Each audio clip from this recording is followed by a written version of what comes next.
नमस्कार, news for nation देख रहे हैं आप। आपके साथ मैं हूं ऋचा शर्मा। राज्यसभा उपचुनाव को लेकर बिहार की सियासत में घमासान मचा है, जहां एक तरफ बीजेपी की तरफ से कैंडिडेट फाइनल कर लिया गया है कि सुशील कुमार मोदी राज्यसभा के लिए उम्मीदवार होंगे, वहीं दूसरी तरफ महागठबंधन से भी आज किसी ना किसी प्रत्याशी के नाम पर मुहर लग जाएगी। यानी कि तेजस्वी यादव भी आज फाइनल कर लेंगे कि उनकी तरफ से राज्यसभा के लिए उम्मीदवार कौन होगा। लेकिन इन दोनों के बीच चिराग पासवान फंस चुके हैं, क्योंकि उनके पास 48 घंटे का वक्त है।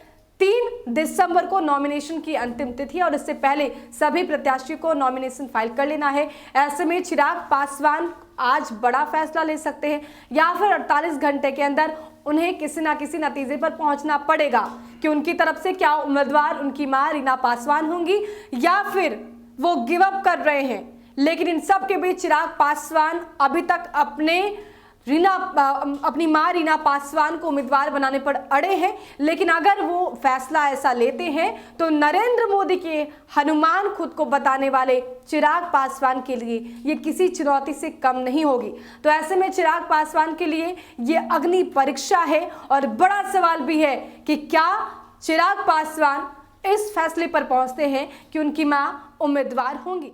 लोक जनशक्ति पार्टी के संस्थापक और पूर्व केंद्रीय मंत्री रामविलास पासवान के निधन से खाली हुई राज्यसभा सीट के लिए नामांकन की अंतिम तिथि 3 दिसंबर है। राष्ट्रीय जनतांत्रिक गठबंधन इसके लिए भारतीय जनता पार्टी के नेता और पूर्व उप मुख्यमंत्री सुशील कुमार मोदी का नाम फाइनल कर चुका है। महागठबंधन ने भी किसी दलित नेता को मैदान में उतारने का फैसला किया है।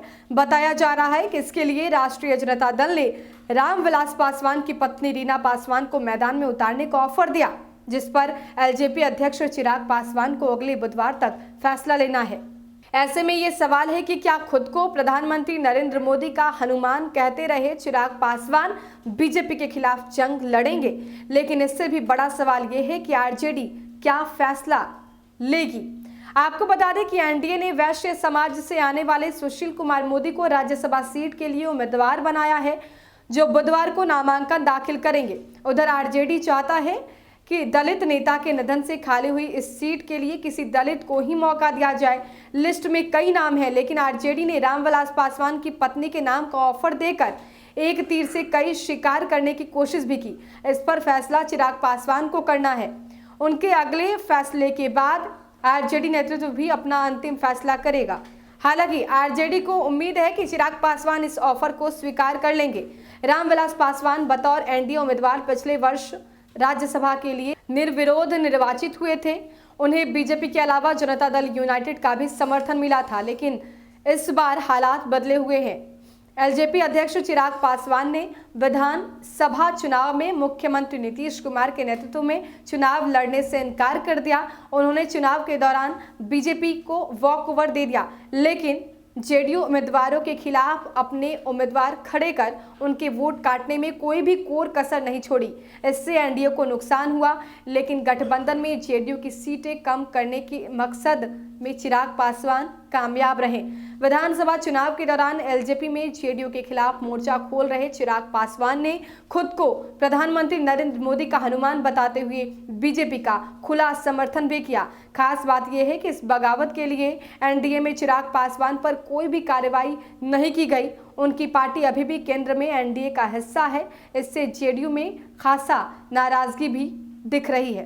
राज्यसभा चुनाव के नामांकन में फिलहाल 3 दिन शेष है। 3 दिसंबर तक नामांकन होगा तो 7 दिसंबर तक नाम वापसी का अंतिम दिन।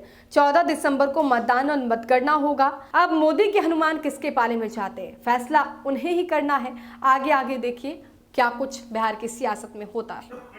तो अब 48 घंटे का वक्त चिराग पासवान के साथ है कि वो तेजस्वी यादव के ऑफर को स्वीकार करते हैं या फिर खुद को नरेंद्र मोदी का हनुमान बताने वाले चिराग पासवान नरेंद्र मोदी को चुनौती देते हैं। फिलहाल के लिए इतना ही। बने रहे हमारे साथ और देखते रहे न्यूज फॉर नेशन। नमस्कार।